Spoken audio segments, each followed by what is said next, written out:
Hi there, my name is Gavin Taylor and welcome to the channel. I'm a musician and music educator, and this little video is going to be about the major scale. So we're going to start off with the idea of the major scale as part of music theory. I'll be doing other videos on music theory. So when I mean this in the context of these videos, it will be about our comprehension and application of music, as opposed to the ability to write and read music. Some people might, in passing, refer to music theory and mean the ability to write and read, as opposed to the ability to comprehend and express. Things that I suggest you might like to have around to follow these videos is some blank paper and a pencil and an eraser. And if you're dealing with a fretted instrument, we might move on to using some lined paper to write out some ideas on that later. Also, if you have some kind of keyboard with you of any description that makes a sound, you might even just have an app on your phone that would be helpful to orientate around this as well. Okay, so the first thing we need to understand about this is the major scale. And the major scale, the C major scale is what we're going to start with, and that starts using the letters from the alphabet C, D, E, F, G, A, B, C. Now notice that it doesn't start from A, and that it gets to G and does this jump back to A. So it's slightly an irregular use of the alphabet. But it does this: C, D, E, F, G, A, B, C. So it gets to G and jumps back. Let's just go up and back down. And it's surprising how difficult it can be to reverse through the alphabet. We don't have usually much call. But as a musical mind is required to kind of move up and down this pattern, it's really helpful to ensure that that's something that we're comfortable with. So let's just pause for a moment and do that. Okay. So C, D, E, F, G, A, B, C, C, B, A, G, F, E, D, C. So I'd get used to doing that if you're just wandering around in the day. Just get used to going up. If it's remotely difficult, if it's easy, that's great. But if you're finding yourself stopping and putting on the brakes and not quite getting there, just keep working at it, getting so you can go up and down. Okay. But the first thing that I'd suggest you write in pencil here, or the title is fine. I apologise for my handwriting here. Try and write it as neat as I can.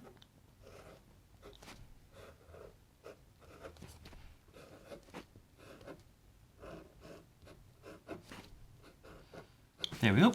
Okay, and then just below that, we're going to write those letters, the major scales, C, D, E, F, G, A, B, C, evenly across the whole page. We're going to leave a small margin at the beginning. We're going to come back and use this page for various things as the lessons progress.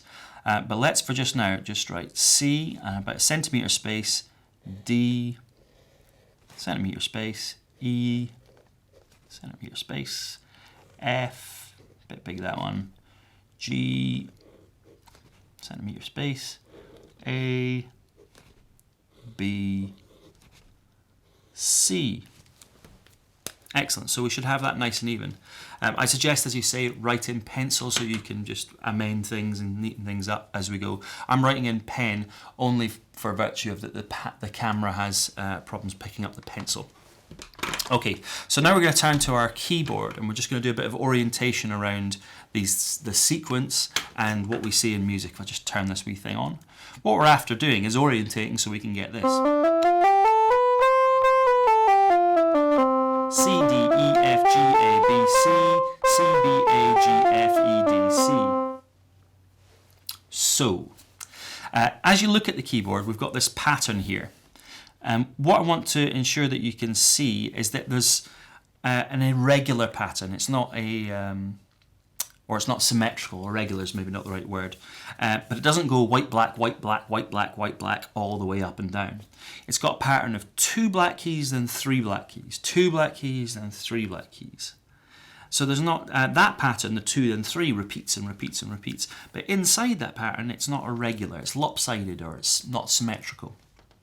Okay, for our point of orientation, the first thing we want to do is find the white key below the 2 black keys.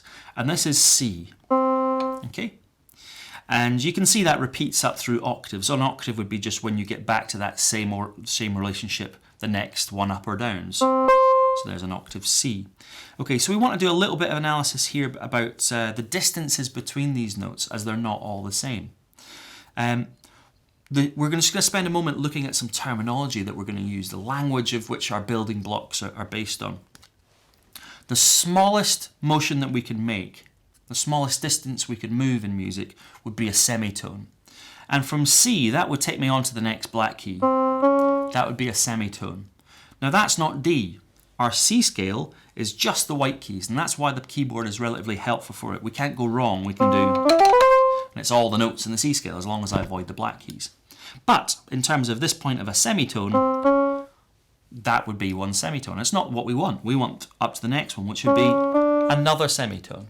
Okay, so this distance from this C note to the next white note, which we're going to call D, as you might imagine from the way we've presented the letters before, that's two semitones, which we call a tone. Now, some people on some instruments that I come across will count up in semitones, and that's helpful in a few instances, but for the vast majority of music comprehension, we're going to need to be able to work in tones and half units, semitones. So we count tones and semitones. Okay, so when we're jumping over a black key here, we can say it's a tone, i.e. from C to D here is elapsing through a black note, and that's a tone. Where you see the two white notes right together here and here, they're only a semitone distance. There is nothing less we could do. Okay, so what we're going to do is kind of transcribe onto our bit of paper from the keyboard what we see. So, if we look at the C note here to D, as we've just been talking about, that's a tone. Now above and in between, we're going to write a big T for tone. Okay.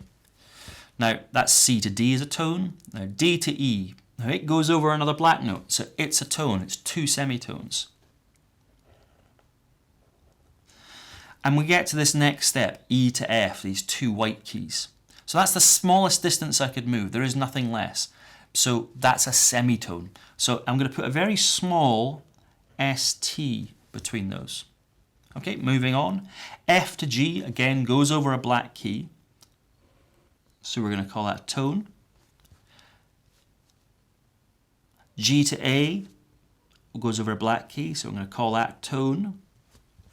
A to B goes over a black key, so I'm going to call it a tone. Okay, and we're back to going from B to C. Now this is the second point at which there is no smaller denomination to move. It's just the white note to the white note. So that's a semitone again. Okay, so we've got our pattern there. And hopefully you can see a relationship between the keyboard there and the diagram that we've written. Here we've got, if I just move that up at top again, sorry. Where we see the T's, they map against where we see the black notes on the keyboard. Two black notes, two tones, then three black notes and three tones. In between we get semitones. So we've got two ways that we want to orientate around this information. One is the letters themselves. So if I cover everything else up, we just want to be able to remember C, D, E, F, G, A, B, C. That's the C major scale. If we're on an instrument and we're trying to find those notes, that's one way of orientating. The other, relative information, i.e. information that we can take from one situation and apply in another one, is this algorithm here, or this template for the major scale, which is tone, tone, semitone, tone, tone, tone, semitone. Really important. Tone, tone, semitone, tone, tone, tone, semitone. Okay. So down the bottom here, I'm just going to write some stuff about our tones and semitones that apply to some different instruments, primarily fretted ones. So first of all, I'm going to write T equals tone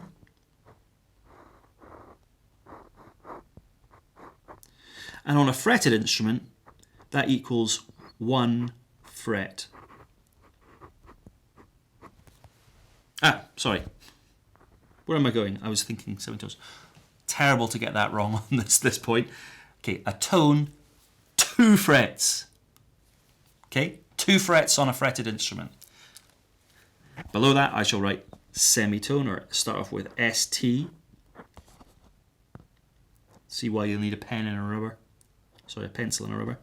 And we'll write semitone.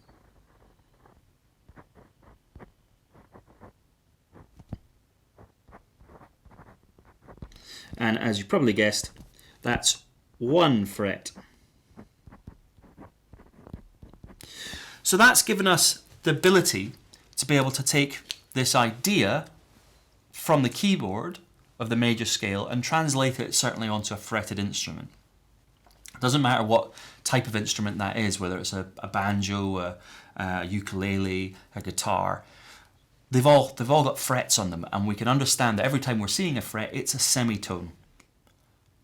And we need to be able to work in blocks of 2 frets, which is a tone, tones and semitones, blocks of 2 frets and blocks of 1 fret, motions to move there.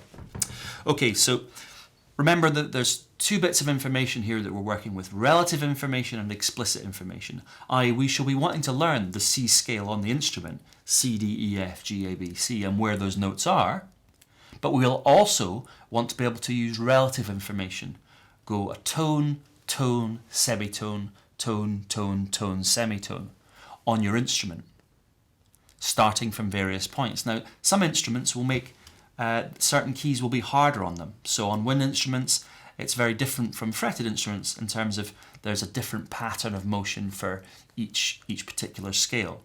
On fretted instruments, you have a variety of patterns that move around, and you utilize them again and again and again for different keys.